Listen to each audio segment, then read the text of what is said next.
আসসালামু আলাইকুম ওয়া রাহমাতুল্লাহি ওয়া বারাকাতুহু। আলহামদুলিল্লাহি রাব্বিল আলামিন ওয়াসসালাতু ওয়াসসালামু আলা আশরাফিল আমবিয়া ওয়াল মুরসালিন নবিয়িনা মুহাম্মাদিন ওয়া আলা আলিহি ওয়া আসহাবিহি আজমাইন, আম্মা বা'দ। সম্মানিত দর্শকবৃন্দ, যে যেখানে বসে দূরে ও কাছে আমাদের অনুষ্ঠান দেখছেন, সবাইকে সাদর শুভেচ্ছা জানাচ্ছি। দর্শকবৃন্দ, আমরা আলোচনা করেছিলাম ইমাম আবু জাফর তাহাবী রাহমাতুল্লাহ রচিত বয়ান ইতিকাদ আহলে সুন্নাহ ওয়াল জামাআহ, আহলে সুন্নাহ ওয়াল জামাতের আকীদার এই একটি গ্রন্থ নিয়ে। এই গ্রন্থটির মধ্যে আমাদের ইমাম বলছিলেন যে ওয়ালা নুফাদ্দুলু আহাদামিল আউলিয়া আলা আহাদিমিল আম্বিয়া আলাইহিমুসসালাম, আমরা কোনো অলিকে নবীদের উপরে স্থান দেই না। আরও বলছিলেন যে একজন নবী সমস্ত অলির থেকেও উত্তম। আমরা এই বিষয়গুলো আলোচনা করতে গিয়ে গত পর্বে আলোচনা শুরু করেছিলাম যে নবীরা কিভাবে নির্বাচিত হন। দুনিয়ার বুকে মানুষ অনেক কিছুই নির্বাচন করে নিজেরা, অনেকে ভোট দিয়ে নির্বাচন করে, পছন্দ নিয়ে, অনেকে আপনার ভোট নয় বরং সংখ্যাগরিষ্ঠতার ভিত্তিতে নির্বাচন করে, অনেকে নির্ধারণ করে দেন যে অমুক হবে। এই জাতীয় বিভিন্ন রকম নির্বাচন হন। আল্লাহ তাআলা কীভাবে তার নবী এবং রাসূলদেরকে নির্বাচন করেন, এই বিষয়টি আমাদের জানা দরকার। বস্তুত আল্লাহর এই ইখতিয়ার, কাকে তিনি নিবেন, কাকে গ্রহণ করবেন, এটা আল্লাহ তাআলা তিনি ভালো জানেন, তিনি ছাড়া কেউ জানে না। কোরআনে কারিমে আল্লাহ তাআলা বলেছেন, আল্লাহু ইয়াখতাসসু বিরাহমাতিহি মান ইয়াশা ওয়াল্লাহু যুল ফাদলিল আযীম। সূরা বাকারা 105 নম্বর আয়াতে আল্লাহ তাআলা বলছেন যে তিনি তার রহমতের ব্যাপারে তিনি ভালো করেই জানেন যা কাকে দিয়ে তার দায়িত্ব আদায় হবে এবং কে এই কাজের উপযুক্ত, এটা তিনি ভালো করেই জানেন। এই জন্য আল্লাহ তাআলা বলছেন যে তার রহমতের জন্য কাকে ইচ্ছা তিনি সেভাবে, যাকে ইচ্ছা তিনি বেছে নেবেন, এটা তিনি নির্ধারণ করে রেখেছেন। এবং তিনি হচ্ছেন দয়ার মালিক, বড় দয়ার মালিক, তিনি যাকে ইচ্ছা তাকে দয়া করেন বিষয়ে। এই আয়াত এবং আরেকটি আয়াত আছে, আল্লাহ তাআলা বলছেন সূরা হাজ্জের 75 নম্বর আয়াতে আল্লাহ তাআলা বলছেন, আল্লাহু ইস্তাফি মিনাল মালাইকাতি রুসুলান ওয়া মিনান নাস ইন্নাল্লাহা সামিউন বাসীর। আল্লাহ তাআলা পছন্দ করে নেন ফেরেশতাদের থেকে রাসূল এবং মানুষদের থেকেও, নিশ্চয় আল্লাহ তাআলা সর্বশ্রোতা সর্বদ্রষ্টা। অন্য আয়াতে আল্লাহ তাআলা বলেছেন, আল্লাহু আ'লামু হাইসু ইয়াজআলু রিসালাতাহু। আল্লাহ ভালো করে জানেন যে তার রিসালাত কোথায় রাখবেন, কোথায় তার কাকে রাসূল বানাবেন, এটা ভালো করে জানেন। সূরা আনআমের 124 নম্বর আয়াত। এই আয়াতগুলোর অর্থ হচ্ছে যে তিনি আল্লাহ তাআলা ভালো করে জানেন যে কে এই কাজের উপযুক্ত এবং কে এগুলি নিয়ে যথাযথভাবে দাঁড়াতে পারবে। এই জন্য তিনি এই কাজের জন্য তিনি এমন লোকদেরকে তিনি চয়ন করবেন যারা এই কাজের উপযুক্ত। এই আয়াত থেকে আমরা বুঝতে পারি যে আল্লাহ তাআলা এই রিসালাত এবং নবুয়তের জন্য যাদের অন্তর পবিত্র এবং আত্মা পবিত্র এবং যারা বংশের দিক থেকেও তারা উত্তম এবং তাদের ঘরের দিক থেকেও তারা ভদ্র ঘর, এই সমস্ত ঘর থেকে আল্লাহ তাআলা স্পেশালি বেছে নিয়ে দেন যে কাকে তিনি নবী এবং রাসূল হিসেবে পাঠাবেন। এই জন্য আমাদের পূর্বসূরীরা সবসময় বলতেন যে নবুয়ত হচ্ছে আল্লাহর পক্ষ থেকে এমন একটি জিনিস, আল্লাহর পক্ষ থেকে গ্রহণ করা জিনিস। আল্লাহ তাআলা গ্রহণ করেন যে বান্দার গুণাগুণ দেখে তিনি সেটা গ্রহণ করে থাকেন। তাহলে বোঝা গেল যে বান্দার গুণাগুণ দেখে যখন আল্লাহ তাআলা তাকে সেই হিসাবে গ্রহণ করে থাকেন। এই গুণাগুণ যদি না থাকতো আল্লাহ তাআলা তাদেরকে গ্রহণ করতেন না। এখানে এই গুণাগুণের বিষয়টি আমাদের সবসময় মনে রাখতে হবে যে গুণাগুণের বিষয়টি আল্লাহ তাআলা তাদেরকে সেই গুণাগুণ তৈরিতে ছোটো কাল থেকেই সহযোগিতা করেন। ওয়াস্তানাতুকা লিনাফসি, আল্লাহ তাআলা বলেছেন, আল্লাহ তাআলা বলেছেন মুসা আলাইহিস সালাম সম্পর্কে যে আমি আপনাকে তৈরি করেছি আমার নিজের জন্য। এভাবে আল্লাহ তাআলা তৈরি করেন। সুতরাং এই ভালো বংশ, তারপর ভদ্র সমাজ এবং ভদ্র পরিবার এবং উত্তম কর্মকাণ্ডে তারা বড় হয়েছে, এদের থেকে আল্লাহ তাআলা বিশেষ করে নবী রাসূলদেরকে আল্লাহ তাআলা পছন্দ করে নেন। এখানে মূলত কেউ এটা বলতে পারে না যে আল্লাহ তাআলা কোনো বিনা কারণেই কাউকে নবী হিসেবে রাসূল হিসেবে নিয়েছেন। আশাআরারা মনে করে থাকে যে আল্লাহ তাআলা বিনা কারণে কাউকে যাকে ইচ্ছা তাকে তিনি রাসূল হিসেবে নিতে পারেন। সেটা সেরকম নয়, বরং তিনি নেন, তিনি জানেন কোথায় তার নবুয়ত দিলে কাজে লাগবে এবং তারা যথাযথভাবে কাজটি করতে পারবে, এরকম হিকমত তিনি দেখে শুধুমাত্র নবী রাসূল নির্বাচন করে থাকেন। এটাই হলো বিশুদ্ধ কথা। আশাআরারা যারা অস্বীকার করে থাকে নবী রাসূলের এই এখতিয়ারের বিষয়টি, যে তারা মনে করে যে যাকে ইচ্ছা তাকে নিতে পারে, এটা অস্বীকার কারণ হচ্ছে তারা মনে করে যে আল্লাহ তাআলার কর্মের মধ্যে কোনো হিকমত নেই। বড় তো কথা ঠিক না। আল্লাহ তাআলার প্রত্যেকটি কাজের মধ্যে হিকমত রয়েছে। কেউ জানে, কেউ জানে না। জানলে আলহামদুলিল্লাহ, না জানলেও আমরা সেটাকে বিশ্বাস করি। আল্লাহ তাআলা দুনিয়াতে কোনো হিকমতের কারণেই কোনো বিধান দিয়েছেন। এমন এই জিনিসগুলো অস্বীকার করলে, এই হিকমতগুলোকে অস্বীকার করলে সেই বিধানের গুরুত্বই থাকে না। যেমন আল্লাহ তাআলা হারাম করেছেন যে সমস্ত জিনিস, সেগুলো কেন করেছেন, সেগুলোর মধ্যে কোনো ক্ষতিকর দিক আছে। যেমন আল্লাহ তাআলা মানুষ অন্যায় অশ্লীলতাকে হারাম করেছেন, কারণ সেগুলো করলে মানুষের ভিতরে সেগুলো বিরূপ প্রভাব পড়ে এবং সেগুলি দুনিয়ার বুকে ফিতনা ফাসাদ তৈরি করবে, আল্লাহ তাআলা সেভাবে হারাম করেছেন। তাহলে আল্লাহ তাআলা যে শরীয়ত দিয়েছেন সেইভাবে, সেখানে যেভাবে হিকমত রয়েছে তেমনিভাবে আল্লাহ তাআলা মানুষদের থেকে এবং ফেরেশতাদের থেকে রাসূল নেওয়ার ক্ষেত্রেও তাঁর হিকমত রয়েছে। এবং সেই হিকমত অনুসারে, তার হিকমতের তাকাদা অনুসারে, চাওয়া অনুসারে তিনি মানুষদেরকে গ্রহণ করে থাকেন, নবী এবং রাসূল হিসাবে নবী এবং রাসূলদেরকে গ্রহণ করে থাকেন। এটা আমাদেরকে বিশ্বাস করতে হবে। আল্লাহ তাআলা এই জিনিসটাকে, যে তিনি তার নবী এবং রাসূল এখতিয়ার করবেন কার থেকে, পছন্দ করবেন কার থেকে, এইটা কিন্তু আল্লাহ তাআলা তিনি নিজে এখতিয়ার করবেন। সেখানে কোনো হাত নেই, কারো কোনো হাত নেই। কিন্তু মুতাজিলারা মনে করে থাকে যে মানুষ ভালো কাজ করলে আল্লাহ তাআলা, মানুষ ভালো কাজ করার কারণে আল্লাহ তাআলা তাদের থেকে নিতে হবে। অর্থাৎ মনে করে থাকে যে নবুয়ত এবং রিসালাত সেটা বাধ্যতামূলক আল্লাহর জন্য, যদি ভালো কাজে লিপ্ত থাকে তাকে নেওয়া বাধ্যতামূলক। এই জিনিসটার কারণে মুতাজিলারা অন্যান্য মতবাদ থেকে বা আহলে সুন্নাত জামাতের মত থেকে বাইরে চলে গেছে।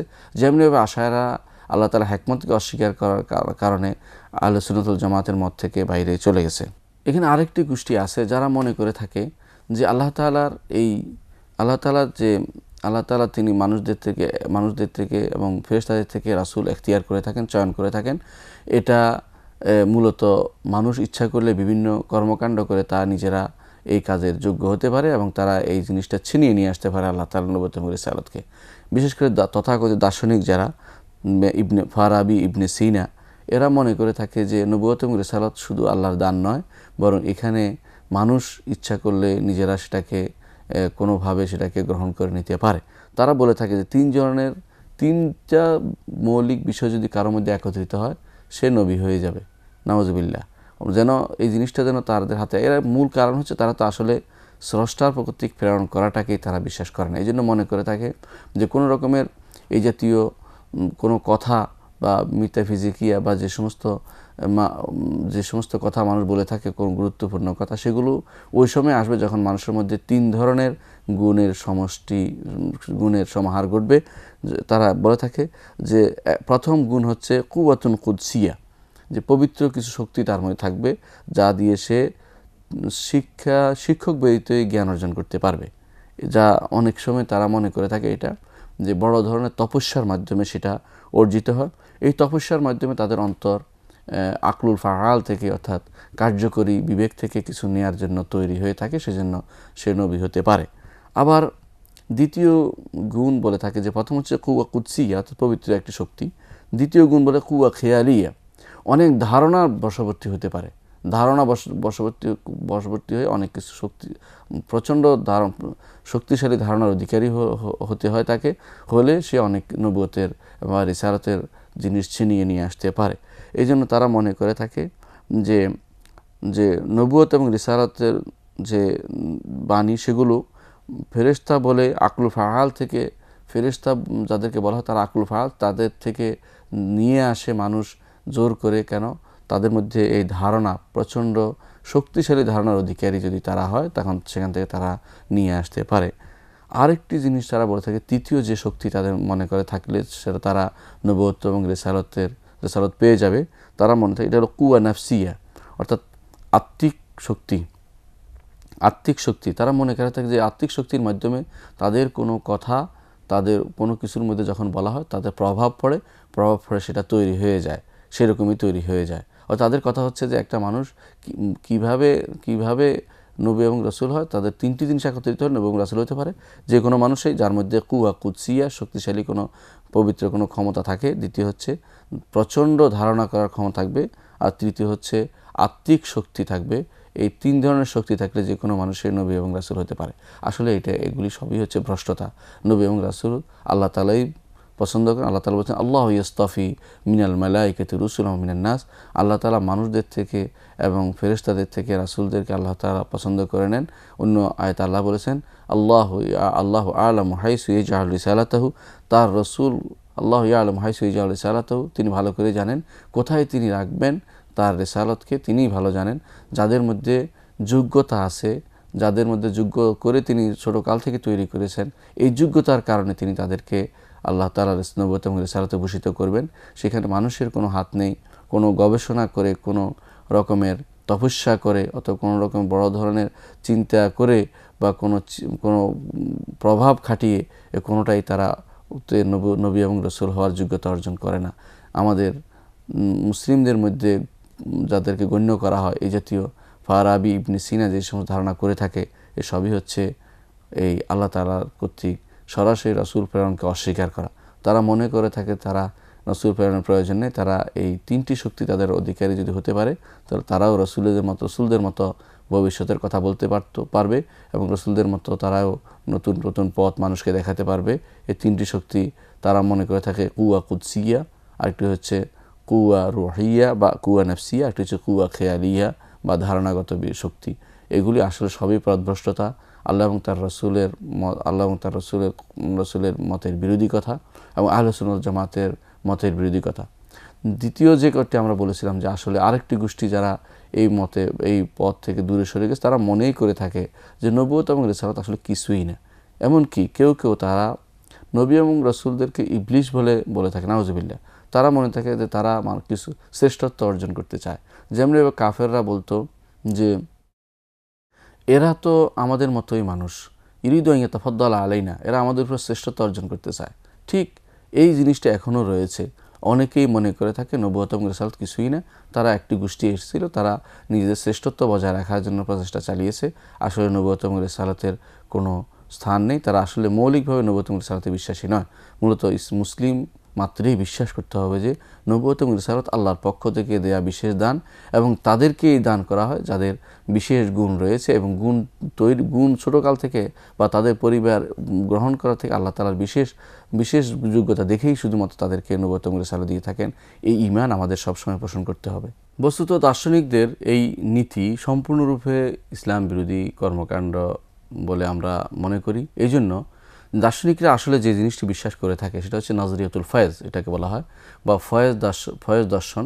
অর্থাৎ যা বলতে পারি যে কোনো সরাসরি সৃষ্ট জিনিস নয়, আল্লাহ তাআলা মানুষ সৃষ্টি করেছেন বা সব কিছু সৃষ্টি করেছেন, এই জাতীয় কোনো কিছু তারা বিশ্বাস করে না।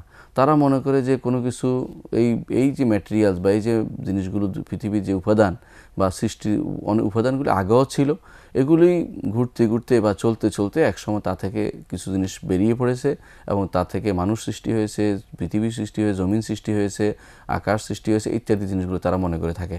এই যে জগতের যা কিছু দেখা যাচ্ছে এগুলো আল্লাহ তাআলা সরাসরি সৃষ্ট বলে তারা মনে করে না। এই জন্য এটাকে বলা নজরিয়াতুল ফয়েদ বা ফয়েদ বলা হয়, বা উপচে পড়া বা কোনো কিছু থেকে বের হয়ে আসা, তার ইচ্ছার বিরুদ্ধে বেরিয়ে আসা কোনো একটা দর্শন তারা মনে করে থাকে। তারা মনে করে 10টি আকল আছে, 9টি ফালাক আছে। তারা মনে করে আকল আউয়াল আকলু সানিকে তৈরি করেছে, আকলু সানি আকলু সালেসকে তৈরি করেছে, এইভাবে তারা মনে করে থাকে। কীভাবে তৈরি হয়? আকল এবং ফালাকের মধ্যে সংমিশ্রণে নতুন আকল তৈরি হয়, এরকম তারা মনে করে থাকে। এসবই হচ্ছে মানুষের ধারণা। এই জাতীয় ধারণার বাইরে কোরআন এবং সুন্নাহ যা এসেছে সেটার উপরে ঈমান আনতে হবে। এই ধারণাগুলো শুধুমাত্র তাখারুসাত, তাখমিনাত ধারণা ছাড়া আর কিছুই নয়। এর অর্থই হচ্ছে তারা অস্বীকার করে যে আল্লাহ তাআলা কোনো কিছু সৃষ্টি করেছেন বা এই যে জগৎ, এটাকে তারা মনে করে থাকে প্রাচীন, আর কখনও সেটা নতুন করে তৈরি করেছেন কেউ, এটা তারা বিশ্বাস করে না। এবং তারা এটাও মনে করে এটা কোনোদিন শেষ হবে, এটাও তারা বিশ্বাস করে না। তারা মনে করে যে চলবে, ইনহে মাহিয়া ইল্লা হায়াতুন দুনিয়া নামুতু নাহিয়া, যে আমাদের দুনিয়ার জীবনে আমরা আসছি আবার চলে যাব, কিন্তু আমরা মূল জিনিস যে ম্যাটেরিয়ালিজম যাদেরকে বলা, মানে তারা মনে করে যে ম্যাটেরিয়ালিস্ট, তারা মনে করে সব কিছু আগেও আছে, এখনও আছে, ভবিষ্যতে থাকবে, কখনো শেষ হয়ে যাবে না। এদের মধ্যে একটি গোষ্ঠী ফেরেশতাকে অস্বীকার করে থাকে। এদের মধ্যে অনেকেই, এই জন্য তাদের মধ্যে দেখা যায় যে তারা নবুয়ত শেষ হয়ে যাবে এটা অস্বীকার করে থাকে। এই জন্য এই দার্শনিকদের মধ্যেই একটি গোষ্ঠীকে দেখা যায়, তারা মনে করে যে নবুয়তের পথ এখনও উন্মুক্ত রয়েছে। যারাই নবুয়তের দাবি করেছে এরা মূলত দর্শনশাস্ত্র দ্বারা প্রভাবিত ছিল।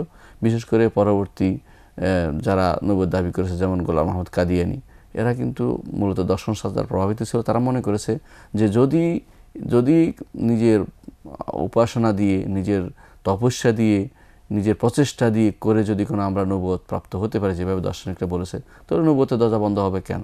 নাউযুবিল্লাহ। আসলে কিন্তু নবুয়ত আল্লাহর পক্ষ থেকে এখতিয়ারের বিষয়, পছন্দের বিষয়। নবুয়ত কোনো তপস্যার বিষয় নয় বা উপাসনার বিষয় নয় বা প্রচেষ্টার বিষয় নয়, এটা আমাদের মনে রাখতে হবে।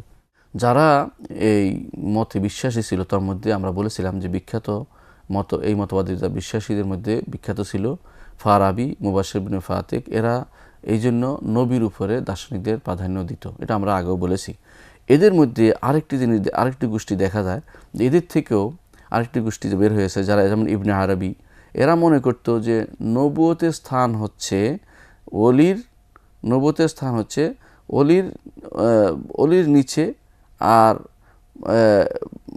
দার্শনিকরা সর্বোচ্চ স্থানে অবস্থান করতেছে, এটা তারা মনে করত।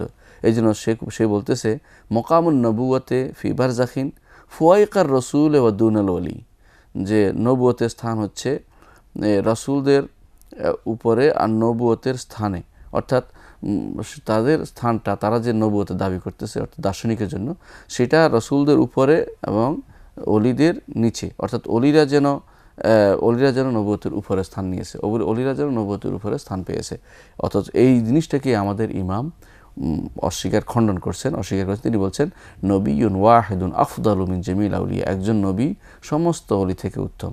সুতরাং আমরা বুঝতে পারলাম যে এই জাতীয় বিশ্বাস যদি না রাখি যে নবী আল্লাহর পক্ষ থেকে, নবুয়ত এবং রিসালাত আল্লাহর পক্ষ থেকে বিশেষ দান, এবং সেই দানের জন্য তিনি লোক তৈরি করেন, এবং যারা তখনকার সব শ্রেষ্ঠ মানুষ, তাদের মধ্যে আল্লাহ তাআলা নবুয়ত দিয়ে থাকেন, এই বিশ্বাস যদি আমরা না করি, তাহলে আমাদের নবুয়তের এবং রিসালাতের উপর ঈমান আমাদের সুপ্রতিষ্ঠিত হবে না। আল্লাহ আমাদেরকে নবুয়ত এবং রিসালাতের উপর সত্যিকার ঈমান রাখার তৌফিক দান করুন। ওয়াসসালামু আলাইকুম ওয়া রাহমাতুল্লাহি ওয়া বারাকাতুহু।